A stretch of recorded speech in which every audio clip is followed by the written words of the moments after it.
Olá, tudo bem? Eu sou Débora Ribeiro, jornalista, e hoje eu converso com o Dr. Alessandro Goulart. Ele é especialista em neuromodulação transcraniana, né? Não é fácil falar não, gente.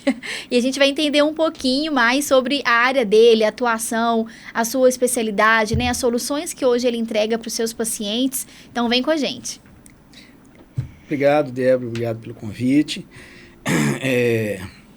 A neuromodulação tem surgido cada vez mais como uma alternativa, né, para inúmeros tratamentos cerebrais. Então, assim, até o nome é difícil que você falou, imagina as pessoas que chegam para tratarem, né? Sim. Mas eu queria te agradecer, muito obrigado pelo convite que você está me trazendo aqui para poder esclarecer para as pessoas, tá? Super importante, né, doutora Alessandra? Eu queria que você começasse se apresentando um pouco, né, uma jornada aí já de mais de 25 anos de experiência, né, você é uma referência hoje nessa área, e eu queria que você se apresentasse um pouco, né, contasse aí da sua jornada profissional para quem está assistindo agora esse conteúdo. Ah, bacana, olha só.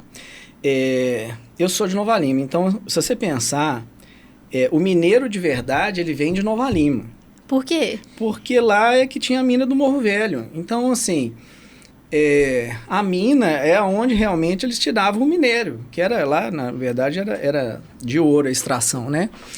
Então, a mina do Morro Velho, quem nasce em Nova Lima é que é o mineiro de verdade. Olha. Então, lá, acabou que a primeira formação que eu tinha aí meus 16, 17 anos de idade, foi em eletricidade. Eu sou formado em eletricidade, em eletroeletrônica, pelo Senai de Nova Lima.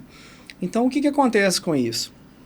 Eu sempre imaginei, né, dentro dos tratamentos, antes de poder trabalhar com a eletroestimulação, gente, eletricidade, o cérebro funciona por eletricidade. Então, se eu colocar eletricidade na cabeça dos outros, não daria certo. Até então não tinha técnica na época, né? Com o advindo dos estudos e surgiu, né, a eletroestimulação, pôde realmente conseguir fazer com que seja seguro a eletroestimulação colocada na cabeça da pessoa. Ela é não invasiva, então não precisa de implante, não precisa de ter corte. É um pequeno eletrodozinho onde você vai colocar na cabeça e ela vai gerar uma corrente elétrica, entendeu?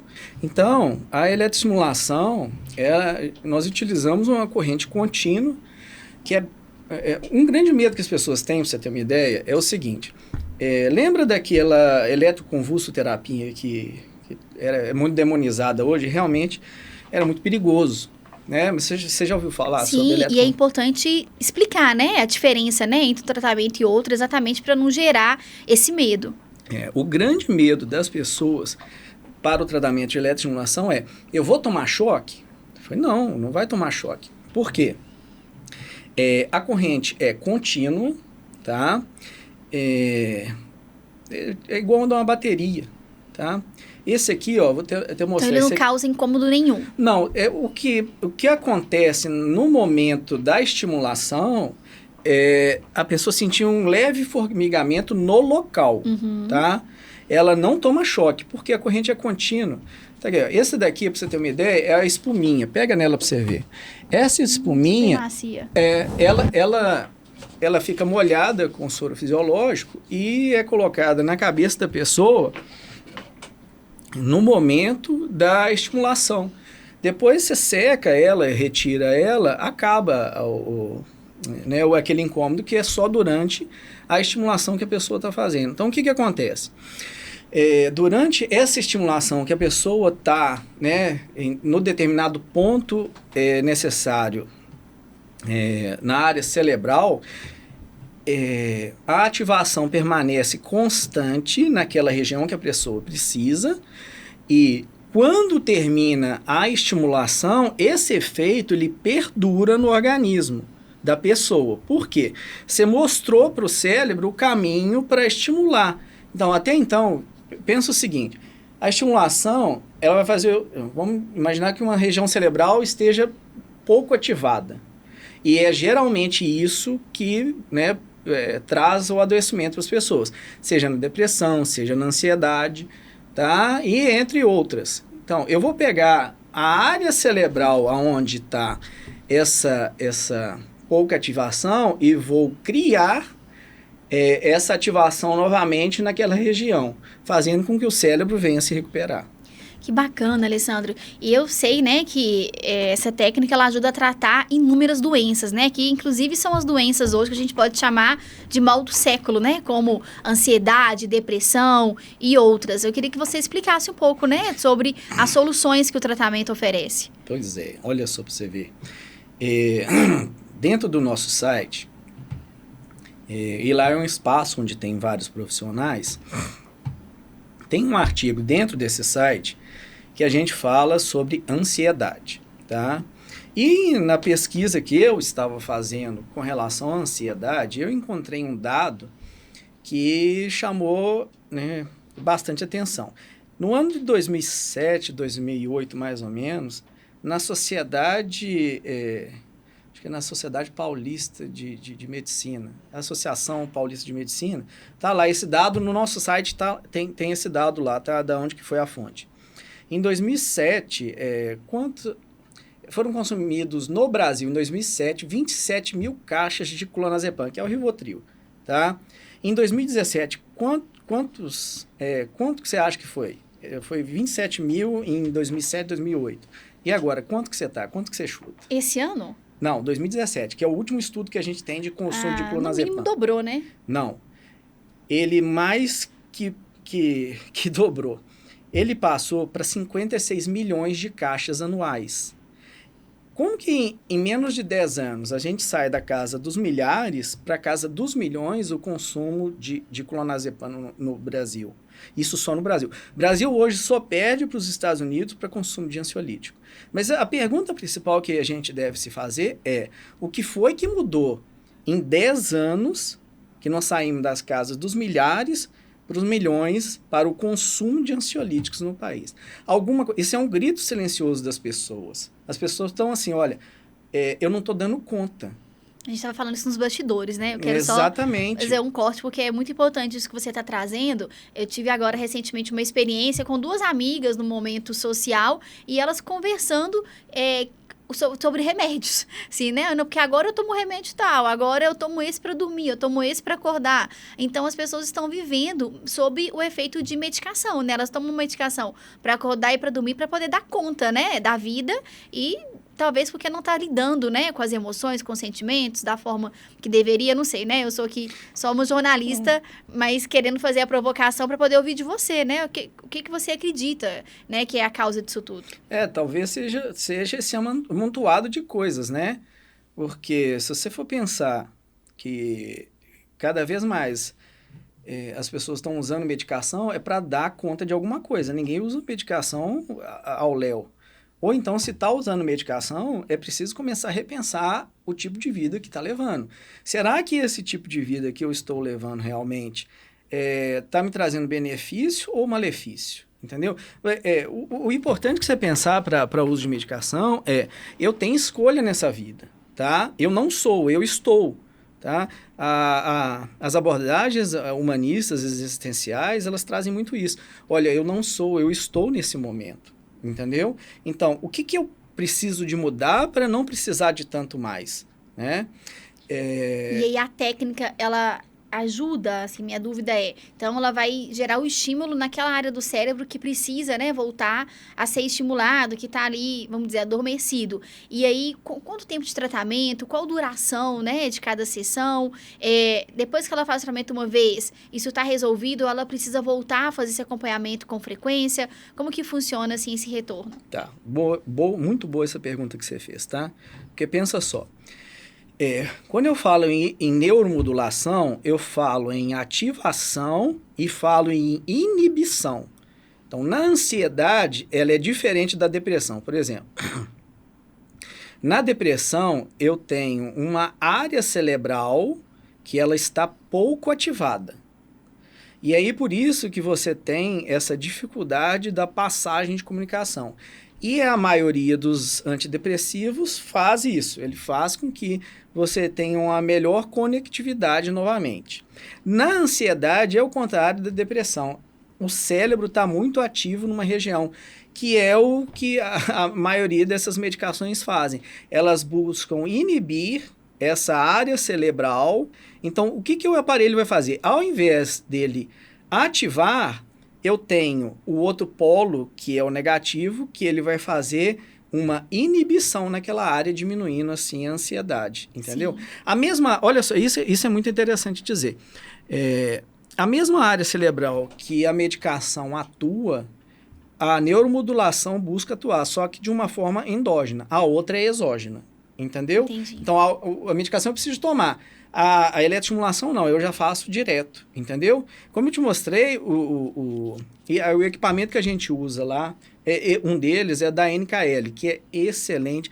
E aí você vê a indústria brasileira como que é maravilhosa, né? Nós temos um aparelho de ponta mundial hoje utilizado dentro da clínica. E ele é fácil, ele é simples também, não precisa de grandes instrumentos para poder estar utilizando. Você pode levar e estimular até uma pessoa no hospital. Tem casos de profissionais que pessoas que estavam em coma foram utilizar o aparelho, a pessoa saiu do coma. É impressionante o que esse aparelho pode fazer. Então, e não tem contraindicação, né, Alessandro? Não. A não ser que a pessoa tenha prótese. Se ela tem alguma prótese na cabeça, alguma coisa nesse sentido, perfeito. Sim. Mas pessoas que têm tiveram um AVC, pessoas que tiveram, que têm ataxia cerebelar, pessoas que têm... Estou tentando imaginar aqui. Alzheimer, cara. Cara, isso aqui para o Alzheimer é fenomenal. Porque o Alzheimer, TDAH, então, nossa... É outra que a gente vê. Ou a gente está acertando muito nos diagnósticos, né? Ou aí acaba caindo naquela da ansiedade. O que está acontecendo que as pessoas não estão conseguindo ter mais atenção, né? Eu tenho uma suspeita muito grande de que... Quando é que chegaram os smartphones no Brasil, você lembra? Bom, eu passei por essa mudança, né? Deixa eu pensar. Com 16, 17 anos, foi aquela febre, os meus, né? 16, Sim. 17 anos, há 20 anos atrás. Aquela febre da Oi ali, né? Do chip, né? 30 anos, tô tentando recapitular. Teve aquele chip, cara, foi mesmo. Não, eles tomaram um prejuízo com esse chip, eles estão comprando esse chip, você acredita? Eu acredito. Então, eu peguei aquele chip da Oi ali, sabe? Isso tem uns 20 anos, mas antes já tinha, né? Os tijolões, né? Da Nokia. Então, acho que já tem aí mais de 20 anos. Mas aqueles celulares... Você lembra como é que a gente comunicava? Mandava mensagem. Não tinha nem o WhatsApp. Não, e era só o joguinho da cobrinha, né? No máximo. Tinha aquele joguinho da cobrinha. E a gente ainda ligava e falava 3 segundos, né? Pra não gastar crédito. Era caro. E aí, o que acontece? Nessa época aí, pouco depois no Brasil, por volta de 2007, 2008... chegaram os primeiros smartphones no Brasil. Eu acho que foi até o iPhone que chegou. Eu posso estar até errado, Ou seja, tá? uns 15 anos, né? 10 anos. 2023, tem aí mais ou menos isso mesmo. Uns 15 anos atrás, chegaram os smartphones no Brasil. E aí começou o problema. E aí começou, tem muita solução. Sim, cara, facilitou muito, tá né? Doido. Mas, como tudo na vida, você tem que ter limite. Eu pego pessoas para atendimento hoje, a pessoa fica 9, 10 horas no celular. Peraí, quanto que é saudável? 10 horas não é saudável. A gente não sabe quanto é ainda. Sim. Tá? Para criança, por exemplo, até 2, 3 anos de idade, o uso tem que ser zero. Aquilo ali é um cérebro que está em formação. Sim. Você vai colocar ali uma tela que, né, que não está acostumado o organismo humano. Mas virou a nova babá, né, das crianças, né? Os celulares, os tablets. A gente vai em restaurante, né, nas mesas, assim, das famílias, você vê as crianças com o tablet na mesa do restaurante, né, para os pais conseguirem comer e a criança ficar quieta. Cara, é bizarro, porque eu não podia fazer bagunça. Minha mãe e meu pai falaram, fica quieto. No olho só, tá, fica quieto, entendeu? Sabia que tinha que respeitar. Hoje, para ficar, cadê a mãe e o pai? Olha, você tem que ficar quieto. Falta de limite, né? Limite. E talvez esse seja o grande referencial que nós temos de mal hoje na sociedade, qual é o limite? Não está tendo. Não tá dificuldade de falar não, de se posicionar, né? Necessidade de ter que agradar os outros o tempo todo, né? De ser... Muito. enfim, de ser amado, muita coisa envolvida, né, Alessandro? Nossa, e aí que tá, aí que você vê, porque no celular, você vê o seguinte, quem é que você ama no celular? E aí as pessoas estão se alimentando da própria doença, aonde elas são alimentadas por, né, falsas narrativas, e elas aceitam essas novas, para alimentarem, né, o seu eu em si, que está muito fraco. Então, e aí o referencial que você trouxe aí de limite, ele tem a relação direta com referência. Se eu não tenho referências na vida... Desculpa. Se eu não tenho referências na vida, eu não preciso cortar não, viu? Pode deixar. Tá. É normal. Então, se eu não tenho referências na vida, o que é a referência, então? Não tem. E os pais estão vivendo nos celulares, né? Então, essa está sendo a referência dos filhos também, né? Os pais ali indo para a cama com o celular na mão. Entendeu? E aí a gente volta ao limite de novo. Peraí, 10 horas por dia no celular, uma pessoa, tô falando assim, não é uma pessoa que trabalha, né? É uma pessoa que tá, olha, eu tô aqui, sei lá, numa rede social, tem hoje a profissão que é nova, de social media. A pessoa fica muito ali, mas eu acho que ela deve trabalhar também no PC, só no celular eu acredito não deve conseguir, né? Mas ela fica na rede social, alguma coisa nesse sentido, mas está trabalhando. Eu estou falando a pessoa que, principalmente no Brasil hoje, a pessoa não trabalha, a pessoa não estuda e está na internet o dia inteiro. O que essa mente dessa pessoa está vendo? Como que ela está sempre vendo também o jardim do outro mais verdinho, né, doutor? Sempre achando que a vida do outro é perfeita, é linda, é só alegria. Aí ela quer se sentir também feliz o tempo todo e aí não tem mais permissão para tristeza, né? De lidar com sentimentos ruins. E aí vem a medicação mais uma vez, né? Para poder estar num estado de alegria constante. E aí é o soma. Tem a história do Admirável Mundo de Aldous Huxley, que as pessoas, para poder não se entristecer e aceitarem, né, a sua realidade dentro daquela sociedade, tomar por soma. Talvez esteja sendo soma das pessoas isso. Mas as pessoas, olha só para você ver, tem uma frase que diz assim, vou lembrar ela aqui, quem se descreve se limita. Não é por aí, não. As pessoas estão tendo um entendimento muito errado dessa frase, tá?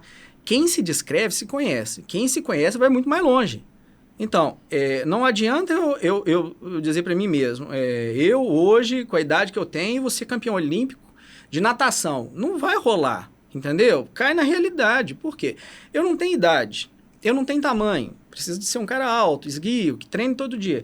Entendeu isso? A pessoa pode se esforçar ao máximo, mas existe ali uma determinada limitação. Encontra primeiro quem você é, tá? Para que você consiga realmente ir para o local ou para o lugar onde você realmente está mais determinado a ser isso. Sim. Entendeu? Então, só que isso aqui é nadar contra a corrente. Como as pessoas não estão, né, muitas não estão estudando, não estão trabalhando, o que acontece na rede social? Ela vira a referência da pessoa. E aí é triste, porque essa pessoa vai adoecer com isso e está acontecendo isso. Jovens de 16, 17 anos tomando ansiolítico para conseguir dormir.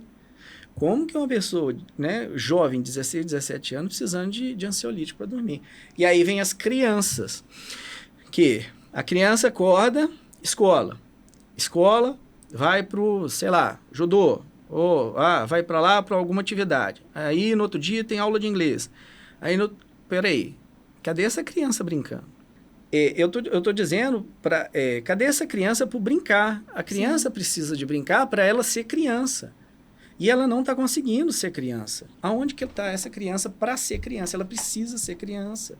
Entendeu? Em casa eu tenho 2 crianças, né, doutor Alessandro? Uma de 2 e um de 7. A de 2 detesta tela, não tem paciência nem para televisão. Ótimo. O que é ótimo, mas porque ela tem um perfil que ela é influenciadora, ela gosta de conversar, ela é muito comunicativa de 2. E o de 7 é mais introspectivo e adora uma tela, um videogame, uma televisão. Mas a gente viu que estava começando a fazer mal para ele isso. Ele já tinha um limite. Ele já tinha um limite já de, no máximo, 1 hora de manhã e 1 hora à noite para contato com alguma tela. E aí ele estava consumindo muito muito YouTube. E a gente viu que ele estava consumindo o que ele não deveria consumir. E ele estava começando a ter um comportamento de irritação muito grande. Na hora que a gente tirou o YouTube, proibiu o YouTube, isso já tem uns 3 meses, ele começou a desenhar. E ele agora faz desenhos lindos. E o comportamento dele melhorou absurdamente. Olha, isso que você está falando é o retrato que nós temos no mundo hoje, não só no Brasil, no mundo hoje, entendeu? Você viu que quando você tirou, né, aquilo ali, ele pôde ser ele mesmo. Ele começou... Agora, a diferença maior teve você. Você chegou e falou para ele, olha, não tá legal. Agora, para um adulto, quem é que chega para o adulto e fala, olha, não tá legal? Entendeu? Não tá legal. E aí a pessoa sozinha não tá conseguindo sair disso. Sim. A pessoa sozinha, ela não consegue sair desse vício. E isso traz um malefício para a vida dela tremendo. Porque todo o sistema da pessoa, ele fica prejudicado. Relação interpessoal fica complicada. Mas o primeiro que ataca a pessoa na saúde dela, aonde ela vai sofrer mais, é o sono. É o sono. A pessoa não dorme bem hoje na nossa sociedade. Sim. Nós temos uma glândula no nosso corpo que ela dispara um hormônio que chama melatonina. A melatonina ela só dispara no escuro total, tá? Quanto mais escuro, mais ela dispara. Entendeu? Então, com isso, e as telas, né, continuamente, elas estão inibindo a produção de melatonina. E aí a pessoa não consegue descansar. Não consegue descansar, aumenta a acetilcolina, que aumenta o cortisol. E aí o ciclo vai infinito. E aí o estresse só vai só aumentando. Porque quanto maior o nível de cortisol, maior o nível de estresse. Dorme menos. Sim. E aí o ciclo vai fechando para essa pessoa, entendeu? O primeiro sinal que a pessoa não está bem olha, eu não estou dormindo. O corpo te avisa. A pessoa não chega num dia e faz assim, olha, nossa, eu estou ansioso hoje. Ela vai dando sinais. Tem pessoas que nascem, isso aí é até bacana eu te explicar, olha só. Tem pessoas que nascem com maior predisposição à ansiedade, tá? Você vê o temperamento de 2 anos. Gosta de falar, já é mais, né, comunicativa, já é o padrão dela. Pode mudar mais na frente? Pode, mas ela já está te dizendo assim, vamos dizer que ela tivesse aí seus 15 anos e ela fosse comunicativa. Poxa, vai colocar ela fechada dentro do escritório onde ninguém conversa? Essa pessoa vai adoecer. Sim. Essa pessoa vai adoecer. Só que as pessoas não estão dando conta de relação a isso. Por quê? Porque tudo hoje você tem que estar voltado para a grana. Tudo que eu tenho que fazer, eu tenho que ganhar grana. Tudo que eu tenho que fazer nessa vida é em prol da grana. Produtividade, tem que produzir o tempo todo, né? Você tem que ser produtivo. Se você não for produtivo, você é vagabundo, você é algum... Olha, peraí, tem um limite, que é o que você acabou de dizer. Qual que é o limite? Só que as pessoas não estão tendo limite. Né? O Enzo falou uma frase pra mim outro dia que foi assim, mãe, mas eu não tenho nada pra fazer, o que eu vou fazer agora? Eu falei, não fazer nada mesmo. É hora de não fazer nada. É hora de, olha pro céu, olha pro tempo, vai pegar alguma coisa aí pra brincar, não tem que fazer nada mesmo. Porque senão a criança já cresce no piloto automático, né? Tem que estar o tempo inteiro fazendo alguma coisa. Que é o que eu tô te falando. O que acontece? Quando a pessoa entra nesse piloto automático, eu tenho que estar fazendo alguma coisa, eu tenho que ser isso, entendeu? Não dá tempo dela ser ela mesma. E isso está acontecendo assustadoramente. As pessoas não estão conseguindo ser elas mesmas. Sim. Então elas são quem? Elas são a rede social, que aí a pessoa chega lá, nossa, olha uma pessoa aqui, tem não sei quantos milhões de seguidores. Sim. Então você começa a imaginar, opa, peraí, eu quero ser essa pessoa. Mas por que você quer ser essa pessoa? Ela não sabe nem te responder. Ah, porque conta disso. Essa de questão de não responder, tem quando a pessoa chega no consultório, a primeira coisa que eu vejo da pessoa é isso em terapia, tá? Uhum. Eu pergunto à pessoa assim, o que você faz que você gosta? E a pessoa fica pensando, ela não sabe te falar. A pessoa não sabe aquilo que gosta. É incrível. Ela não sabe aquilo que ela gosta.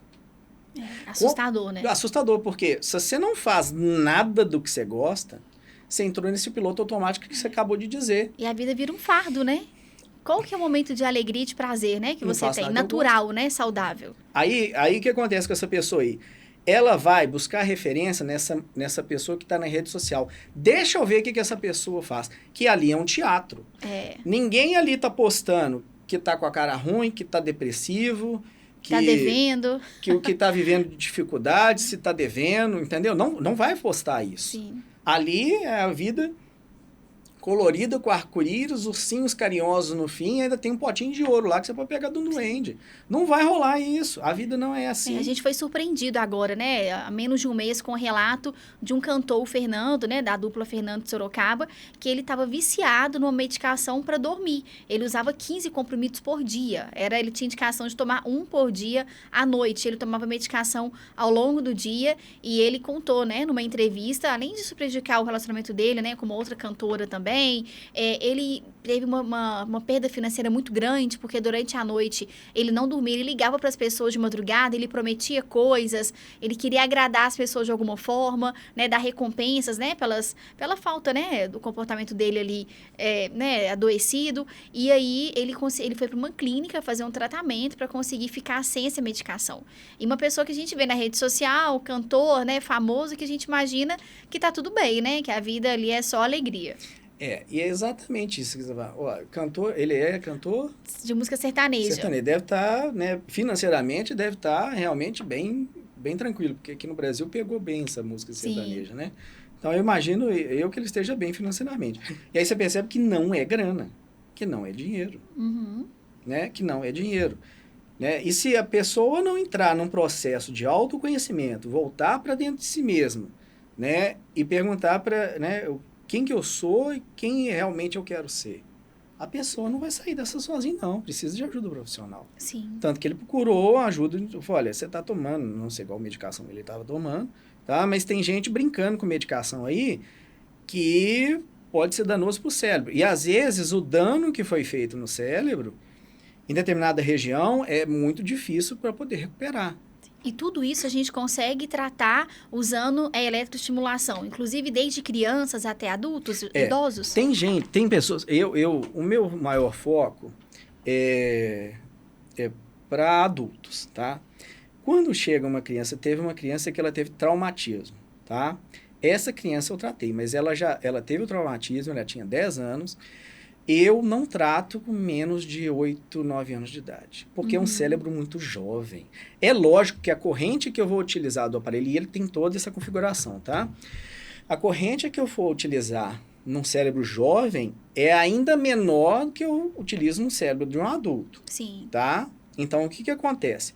Se eu coloco essa corrente, por exemplo, essa criança teve esse traumatismo, e ela estava realmente com essa dificuldade, nós vimos onde estava o problema. Colocamos a modulação cerebral no ponto necessário para estimular a região onde estava enfraquecida. Ela recuperou. Tá? É cura milagrosa que está vendendo, que está mostrando. Não. Tá? Agora, tem uma incidência de melhora bem alta. Tá? Que é a mesma coisa da medicação. Por exemplo, tive uma vez estava com sinusite e eu nunca tinha tido problema com nenhum antibiótico. E eu trato há muitos anos com esse otorrino. Inclusive, ele fez uma operação de desvio de septo, que foi ótimo para mim. E eu fui nele e falei, nossa, você tem um nariz muito ruim. Você precisa operar mesmo, é muito ruim seu nariz. E aí eu fiz essa cirurgia e pouco depois eu fui usar um outro antibiótico, eu tive uma sinusite. Aquele antibiótico me fez muito mal. Então, peraí, eu nunca tinha tido problema nenhum com nenhum outro antibiótico, mas esse me fez mal. Entendeu isso? Não que o equipamento vá fazer mal, tá? Porque ele não cria conexão sináptica, ele facilita, tá? Então, o que acontece? Eu vou tentar explicar assim da forma mais fácil possível. Na hora que está passando a eletricidade no cérebro, o que acontece? O equipamento, ele mostra para o cérebro assim, o seguinte, olha, aqui tem caminho para você passar também, pode passar por aqui. Então, às vezes, uma conexão que o cérebro não conseguiu encontrar para fazer essa conexão, o que o equipamento faz? Nesse caso, ele mostra pro cérebro, aqui dá também, aqui, ó. Pode ativar aqui. Ó. E aí o cérebro vem, ó, tá ativando aqui mesmo, olha. É aqui. Aqui dá também. Entendeu isso? Aqui eu vou ativar também. Então aqui a gente pode passar. Depois que passou e encontrou esse caminho, a tendência de parar é ínfima. É muito menor. Porque ele já encontrou o caminho, ele sabe que ali ele pode funcionar também. Sim. Que aí é diferente, por exemplo, da ansiedade. Tá muito ativado, tá muito ativado. Olha, eu preciso diminuir essa ativação cortical. E aí eu coloco o polo negativo. E aí o que acontece? Como está com muita irradiação, e certamente aonde tem um ponto que está muito ativado, tem outro que está pouco ativado, né? Então, um está pouco e o outro está muito. Então, o que acontece? Com esse muito ativado, eu vou fazer com que eu desative ele um pouco e faça acender o outro lado. A neuromodulação, ela faz com que isso seja muito natural, tá? Não é porque você está colocando um eletrodo que não seja natural.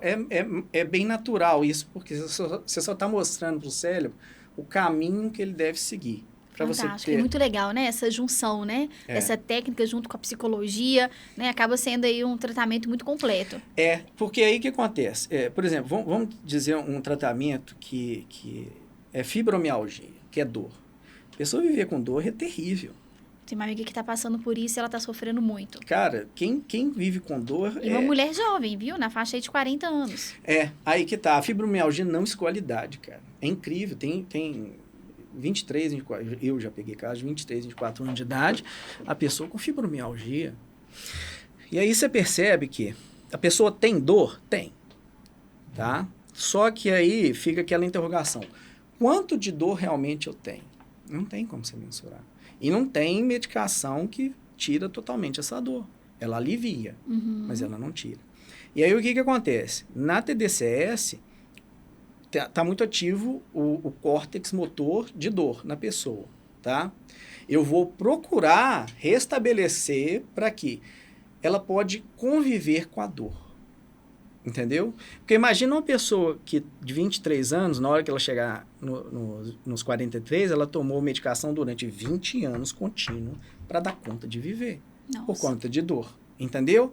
E ela convive com dor durante 20 anos. É muito tempo. Sim. Agora, vai curar a fibromialgia?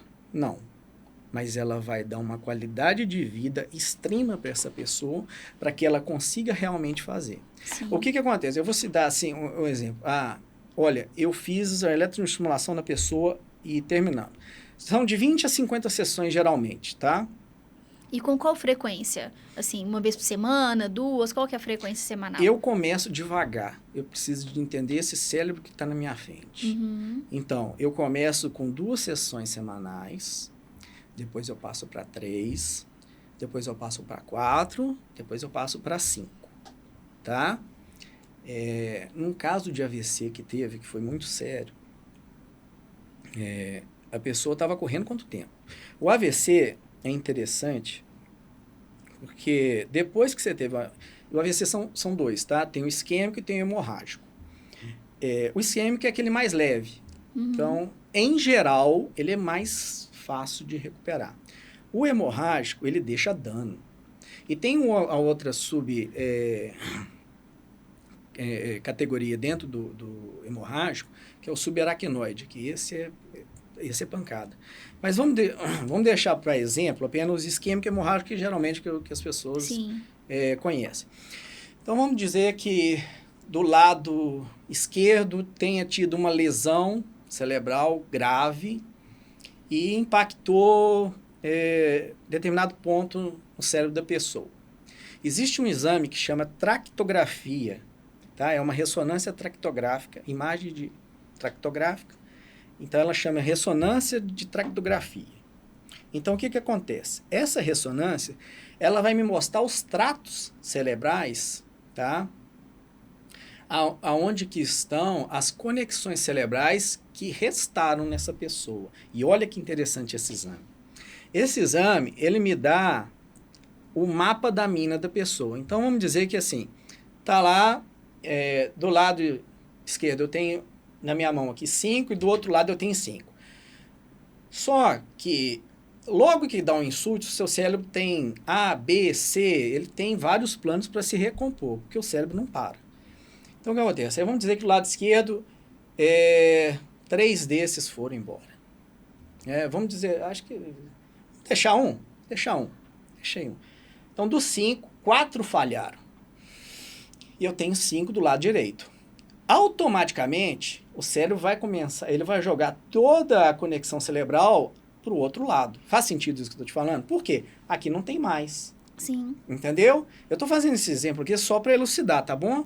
Então, o que acontece? Aí aqui tem uma conexão que eu tenho 5. Durante um mês, em geral, eu não posso fazer nada. Porque eu tenho que esperar esse cérebro ver para onde que ele está me direcionando, o que ele vai deixar ali. Resposta, né? Resposta para quê?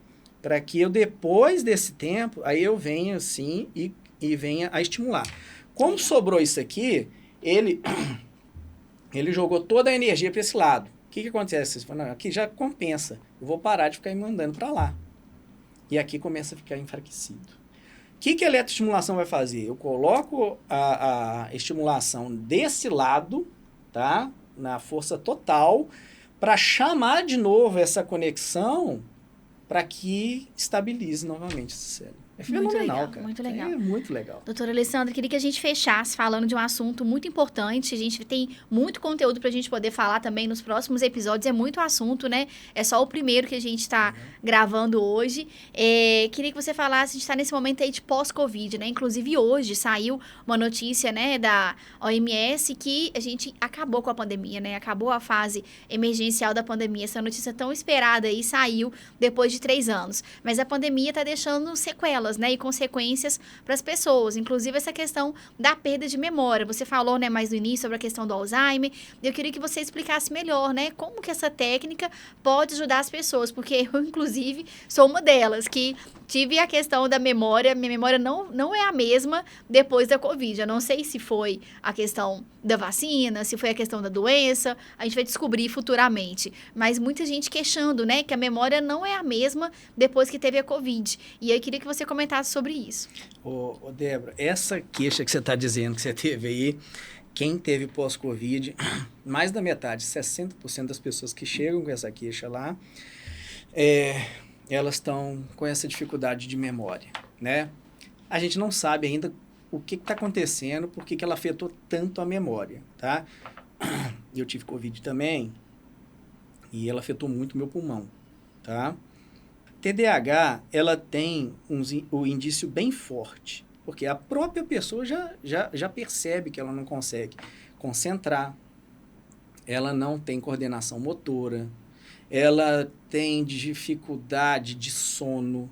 Então, a pessoa que tem TDAH, na época que eu era menino, quando se tinha com TDAH, achava que era vagabundo, que era preguiçoso, mas quando chega hoje, alguém com TDAH, principalmente assim, adolescente hoje, que chega para tratamento de TDAH, teve um que me chamou a atenção, que ele falou, olha, então não era eu, ele chorou.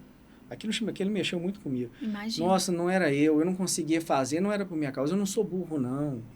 Entendeu o que fizeram com essa criança? Gerou um trauma, né? Chamando essa criança de burra, de incompetente, de tudo que há de insulto, porque essa criança não conseguia concentrar, que não era nem culpa dela. Entendeu? Sim. E aí chegou por indicação de uma outra pessoa que eu havia tratado, não tinha nem nada a ver com TDAH. Ela chegou e falou, olha, essa neuromodulação, esse choque, fala assim, né? Esse choque elétrico que você faz aí, trata TDAH? Fala o antigo, TDAH hoje. É TDAH. Antes era só TDAH. Hoje é tensão, déficit de atenção e hiperatividade. Trata. Então vai. Então levou, começou o tratamento. Mas a melhora foi surpreendente. Então, a mesma região cerebral onde você tem atenção, concentração, controle motor, ela está envolvida na mesma região que essa que você está descrevendo do COVID. Entendi. É a mesma. Então, eu ativo essa região porque o que acontece? Tem uma teoria que chama epigenética. Então, olha só para você ver. Se tem uma criança super inteligente, mas ela nasceu nos confins do sertão do Brasil e nunca teve contato com literatura nossa de academia, de faculdade, de alguma coisa. Ela vai desenvolver para a faculdade? É mais difícil, não é? Sim, com certeza. Né? Agora, digamos que e aí, vamos dizer ainda da nutrição. Aí essa criança ainda, como está nos confins, a gente sabe da realidade do nosso país, se alimenta mal, bebe pouca água, pouco acesso à medicação, a conhecimento. A tendência dessa criança é como? Agora, eu pego uma outra, que tem a mesma tendência dessa, ou parecida, né? Não tem jeito de ser a mesma. E essa, tem boa alimentação, bebe água tanto que quiser, tem acesso a livros, a estudos, tem acesso à educação, um ambiente harmonioso, com pai e mãe amorosos. Qual que é a tendência dessa criança? Ela vai deslanchar, né? Ela vai deslanchar. Por quê?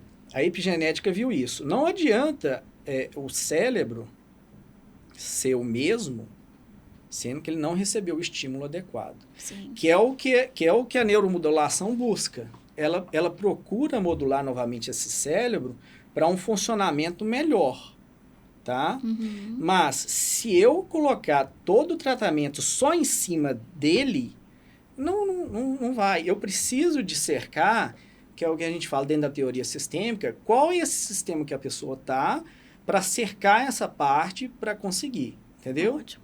Entendi. Perfeito, doutor Alessandro. Queria que você deixasse um recado, uma mensagem final para quem está assistindo a gente. E vai vir muito mais conteúdo aí, né? Daqui a pouco. Sim, com certeza. Queria agradecer a você de novo, Débora. Eu espero ter esclarecido para vocês as dúvidas sobre a neuromodulação. Tá? Nós temos 2 endereços em Belo Horizonte. Um na região da Pampulha, no bairro Ouro Preto, e a outra no Vila da Serra, em frente ao Hospital Biocor. Tá? Nós temos o nosso site, que é SimpBH, www.simp, C de casa, tá? simpbh.com.br, e eu vou deixar, vou pedir para poder me mandar esse vídeo aqui depois, vou colocar no nosso canal lá, e fiquem à vontade para perguntar e entrar em contato. Qualquer dúvida, eu estou à disposição, tá? Muito obrigado. Eu que agradeço, doutor Alessandro. Pessoal, depois comenta no vídeo, né? Vai estar disponível aí no YouTube, nas redes sociais. Manda suas dúvidas, perguntas. É um assunto, né, que apesar de já existir, né, muito tempo, mas novo, né, para muitas pessoas. Mas eu acho que foi muito importante trazer todos esses esclarecimentos e a gente vai trazer mais conteúdo em breve também. Quero agradecer você mais uma vez. Pessoal, fica de olho aí que logo, logo tem mais. Até o próximo.